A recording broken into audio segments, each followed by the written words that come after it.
Okay, the clerk is ready. Would the clerk, this special meeting of the Committee of the Whole is called to order. Would the clerk please call the roll?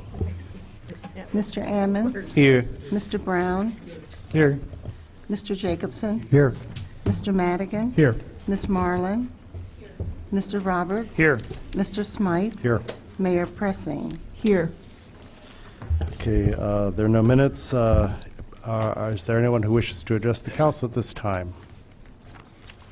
Seeing no one, the next item is Resolution 2016-1-1R, a resolution approving a professional energy consulting services agreement with Good Energy LP, the municipal electric aggregation. And we have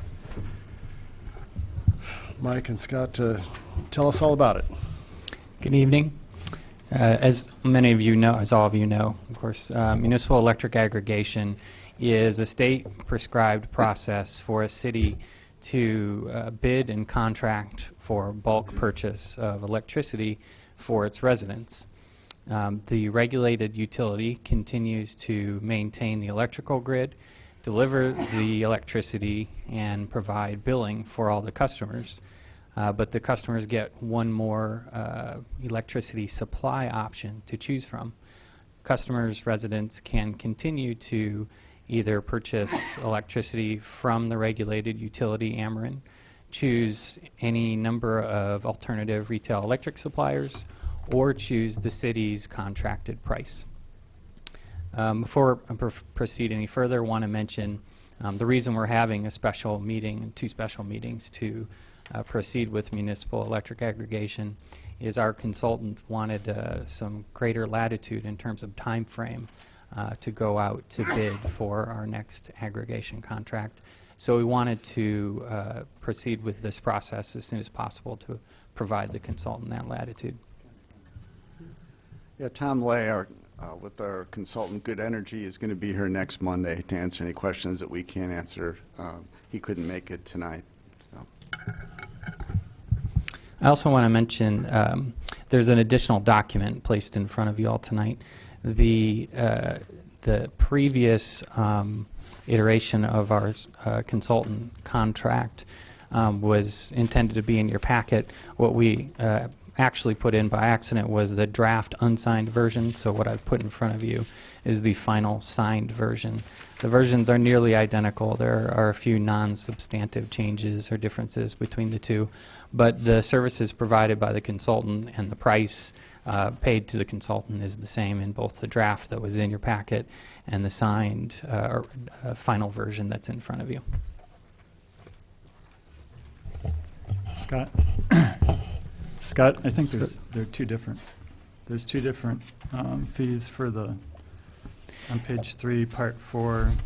One fee, sure. The one in our packet said 0.7075 cents, and the one you gave us tonight said 0.05 cents. Yeah, it's 0.05 for a remainder of a period, and then it becomes 7.5 for the entire time of the current agreement. But going forward, do you expect it to be 0.75 or 0.75? Yes. Okay. I can get to that. So the purpose of the presentation is to provide information about our existing municipal electric aggregation program, MEA, present a resolution approving a consulting services agreement to provide for the bidding of a new electricity supply contract, and present a resolution authorizing the mayor to sign a new electricity supply contract on the day chosen for bidding. A few terms real quickly. MEA is going to be short for Municipal Electric Aggregation. The City of Urbana bid and contracted electricity supply rate. Consultant is going to be referring to Good Energy, our current the current company that executes a bid on behalf of the city. The vendor or supplier is currently Homefield Energy. That is the company that provides electricity supply through contract with the city using Ameren's grid and billing. Renewable energy credits, RECs are renewable energy credits purchased to claim the environmental attributes of renewably produced electricity. And Ameren default rate, Ameren rate or default rate, any of the variation of those refers to electricity supply price offered by Ameren, Illinois, and updated yearly. I'm going to take over here for just a second. Urbana's current MEA rate, we're charged 4.74 cents per kilowatt hour. Most of that is for the electricity. There are some fees associated with that. There's a 1/10 of a cent municipal fee, 7.5 hundredths of a cent consultant fee that goes to Good Energy, and there's 16.6 hundredths of a cent for the 100% RECs that we get. Our rate started in July of 2014 and will end this June with the June billing. It's a 2-year contract. So the Ameren default rate during the 2 years of our contract, it was, for the first year, was slightly lower than our overall rate. It was 4.63 cents for June through September, the summer rates. And then it was 4.57 cents for October through May, the fall, winter, spring. There was a factor called the Purchase Electricity Adjustment, a PEA, that effectively reduced the Ameren default rate even further. This is kind of a wild card. It's meant to true up the electricity cost, and it turned out for various reasons that the PEA was lowering the rate even further for the default, and we were pretty dismayed about this. But since February of 2015, they finally refunded all the money that they needed to. It turned out they actually refunded more, like twice as much as they needed to. At least that's what our consultant tells us. So the PEA since February of 2015 has been pretty minimal. It's been 1/10 of a cent or less. So as an example, when they were refunding a lot of money, one time it was 1.9 cents in July of 2014. So in essence, the first year of the contract, it didn't work out as well. The people who went to the default rate were paying less than with aggregation. The second year, it's the complete opposite. I'm glad to report. The city rate, as I said, is 4.74 cents per kilowatt hour, and it's substantially lower than Ameren's default rate. Ameren's rate this summer was 5.96 cents per kilowatt hour from June through September. And right now it's 6.76 cents for October through this May, or excuse me, it'd be June, for the first 800 kilowatt hours of monthly usage. After you use 800 kilowatt hours in a month, you would go down to a lower rate of 4.67 cents. This is a new billing scheme that came up with this year. The good news is for the first 3 months of this year, Urbana residents saved $264,000. We think we're going to probably save about $1 million. That's going to be twice as much as residents may be paid extra the first year, so it's still turned out to be a very good contract for city residents. As you said, the data for October, November, December is not available yet. Mayor? Yeah, I wanted to ask a question. If they give you a break when you use more electricity, isn't that kind of counterproductive in terms of the environment? So who decided that? The Commerce Commission? You want to answer that? I don't know the whole process for how Ameren sets those prices. I suspect that it's a regulated process through the Commerce Commission. It's certainly not a conservation pricing regime. I think the intent there is to provide relief for folks who are using electric heating in the winter. So they're getting the lower rate for, say, the extra amount of electricity that they may be using in comparison to folks who have gas heating. So that's my thought about that. Mike? Well, and just a reminder, a lot of these electric heated homes are insulated concrete homes and that type of thing, where they're using far less energy when you add electric and gas together. So an all-electric home, there would be a bit of an incentive built in here to have an all-electric home because you're using less energy overall.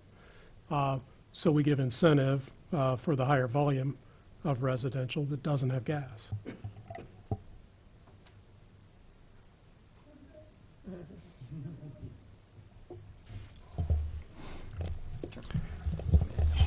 Joe? So Aaron? Oh, I can wait till you're done. Sure. So our forthcoming MEA contract will not have a provision that's been in past contracts that we called meter beat. Meter beat meant that at any point during the course of the contract, if Ameren's price went down, because their price resets more often than our contract term, if it resets low, the city could go to our supplier and say, meet Ameren's price or beat it. Otherwise, we're going to cancel our contract. And the market conditions have changed such that our consultant does not foresee any suppliers offering a bid that will include that provision. You can imagine that's a very advantageous provision for the cities. But our consultant believes that provision just isn't going to garner any bids. So we don't anticipate that being in the new contract. Will we notify, I see you're saying we'll put it on the website. Will we actively notify our residents if the city rate is higher than the default rate? Yeah, and that's actually happened in the past for certain months or certain quarters of our program, and we've done media to notify, we've done press releases and so forth to notify residents of the change and let them know that they still have, as this slide mentions, that individual residents always have the option to leave the aggregation, and they have the option to join aggregation. But will they still have to have that 12, don't they have to stay in it for 12 months if they leave? If Or they stay out for 12 months? Yeah, I think it's on the next. Yep, next slide. Yeah, if residents can opt out initially, switch afterwards.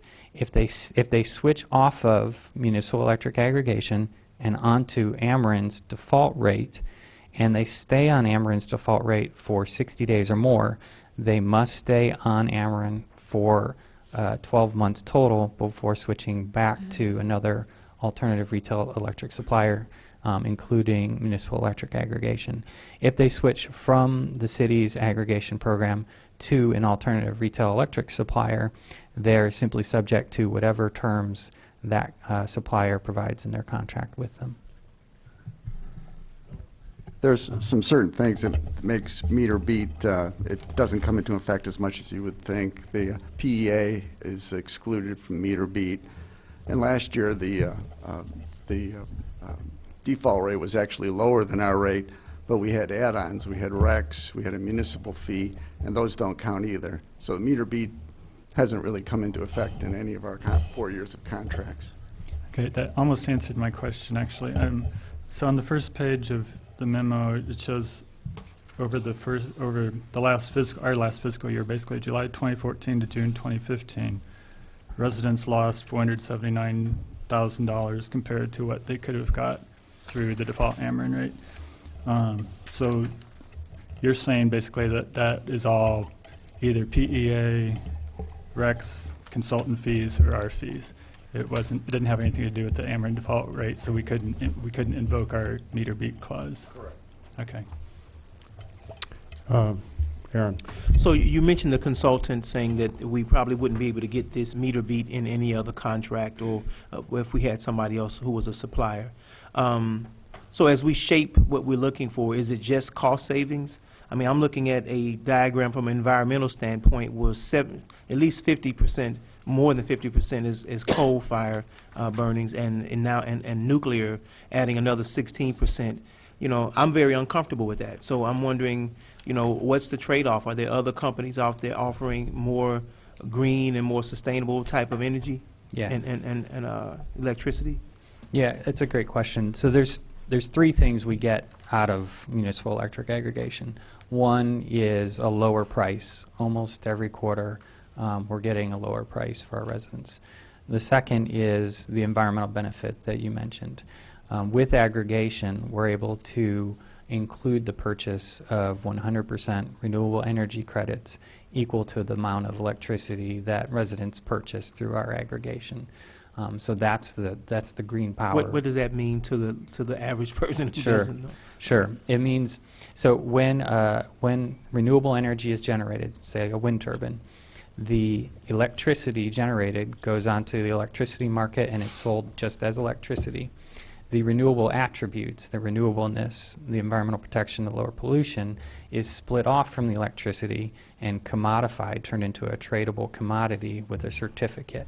That way, the generator of the renewable energy can actually get paid for it being I don't know if you renewable. make that simpler or more complicated, actually. But basically, are you saying to me that the wind-generated or hydro-generated energy, we can get that as opposed to the coal fire or the nuclear or something like that? So the electricity is on an interconnected grid, and there's kilowatts being generated in lots of different locations, and they're sort of pushed onto the wires.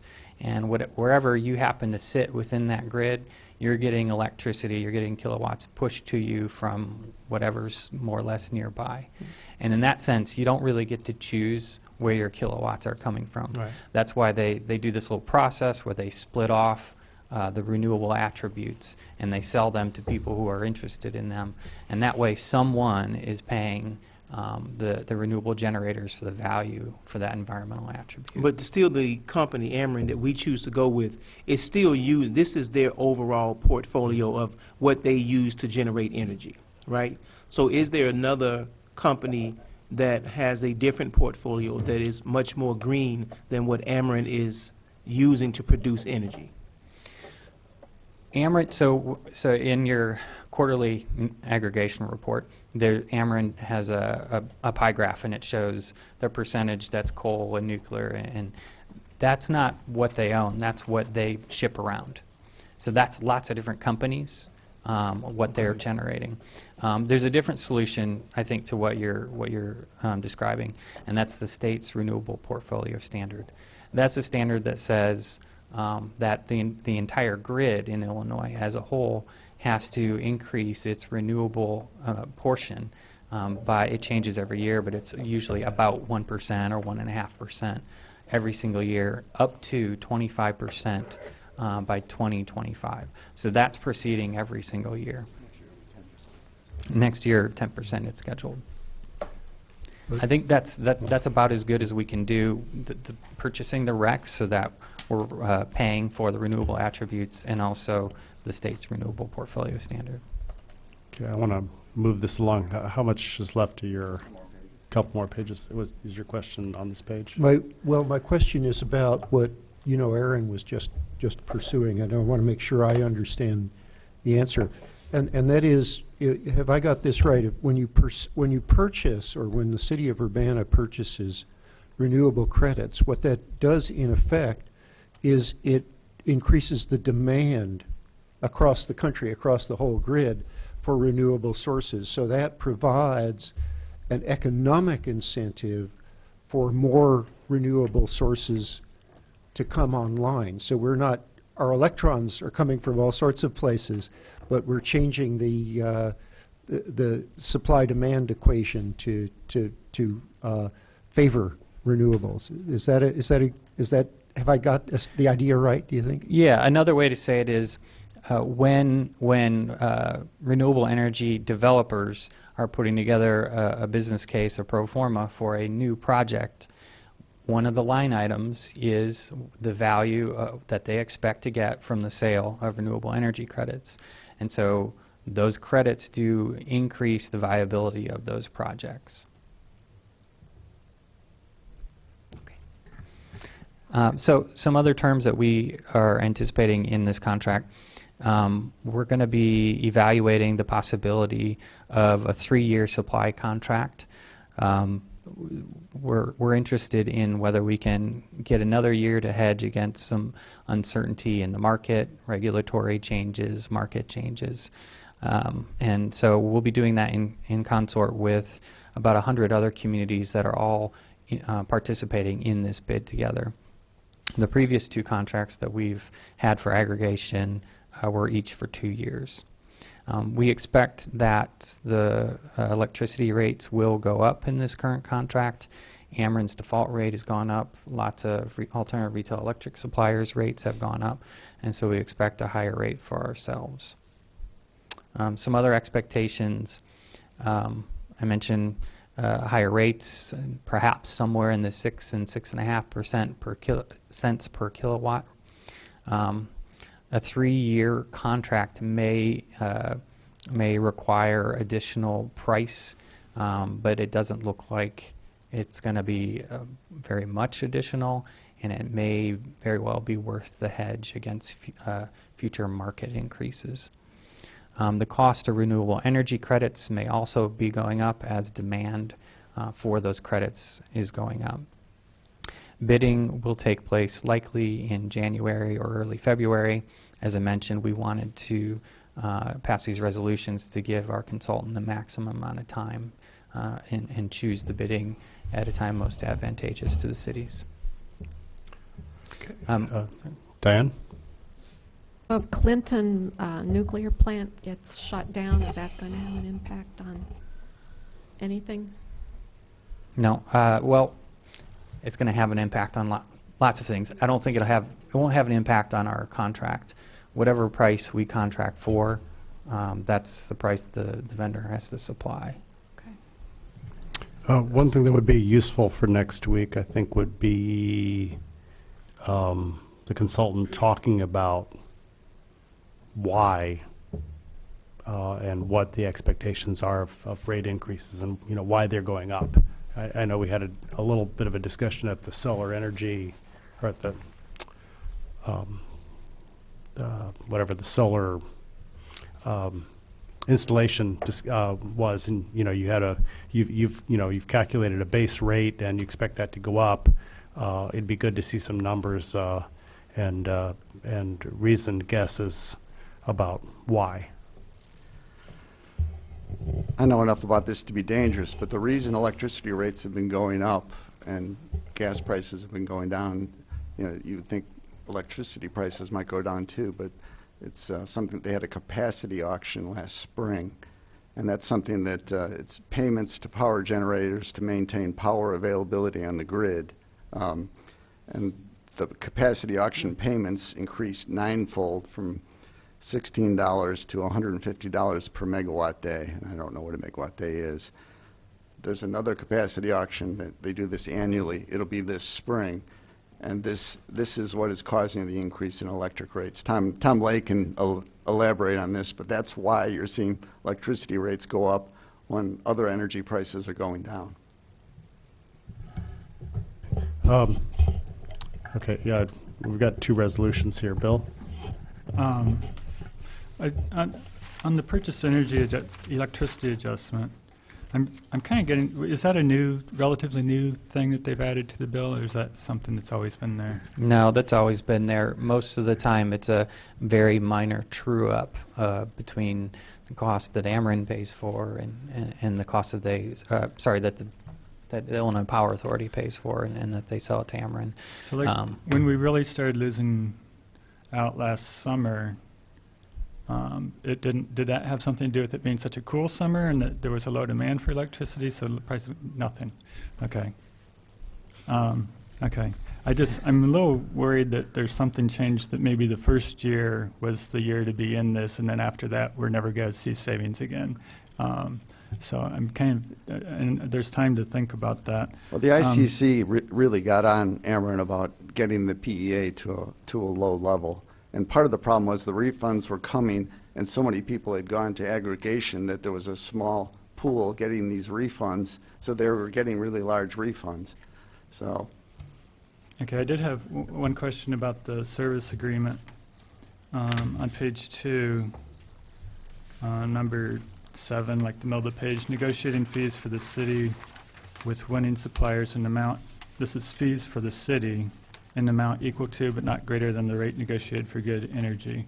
Is that comparing the 0.075 cents to our 0.1 cents? Do you see what I'm talking about there? The fees for the city versus the rate negotiated for good energy.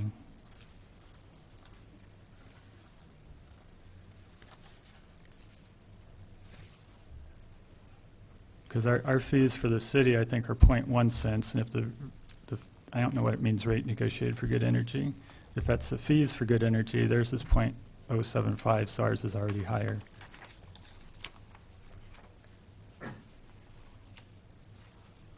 I think we may have to get back to you on that. Okay, thanks. So I have a general question that is, I don't know if it actually goes to, I don't know if you can answer this question, but I'm trying to understand from a standpoint of energy being generated. And so I've seen other places that have solar power, that they have actually generated enough electricity or energy that they can actually sell back to the grid. You know, do municipalities do that? Is that something that we could do or anything like that? An individual building certainly can do that if it has a low demand and a lot of roof space for solar panels. An individual municipality, I suppose, could do that if they own their own utility company, which we don't. Okay. There are two resolutions before us. The first one is 2016-1R, a resolution approving a professional energy consulting services agreement with Good Energy. Is there a motion? So moved. Second. Moved by Diane, seconded by Eric. Any further discussion on this? Bill? Yeah. On the renewable energy credits, first I just wanted to clarify that, yes, it is I agree it's an economic incentive. It's just proportionally to what's already offered by with tax credits, a federal tax credit of, I think, 2.3 cents per kilowatt hour versus our 0.16 cents. It's about 5% or less addition to, so they may consider it, but it's probably not a big consideration. I did see, like, for the city of Wilmette, they had their supplier set up a website where people could opt in to the renewable energy credits. All they had to do was go online, click a button, say, yes, I want to pay the extra 0.16 cents per kilowatt hour, and it automatically went onto their bill. So if you could check to see if our person or our group that we're negotiating with could do that, I'd appreciate it.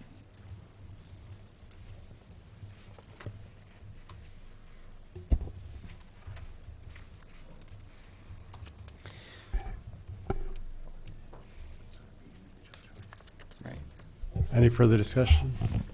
With the, Oh, do we already have a motion? we have a motion and a second, yeah. Let's see, this is, actually, this is a recommendation to send to council, so it just needs a voice vote. All in favor?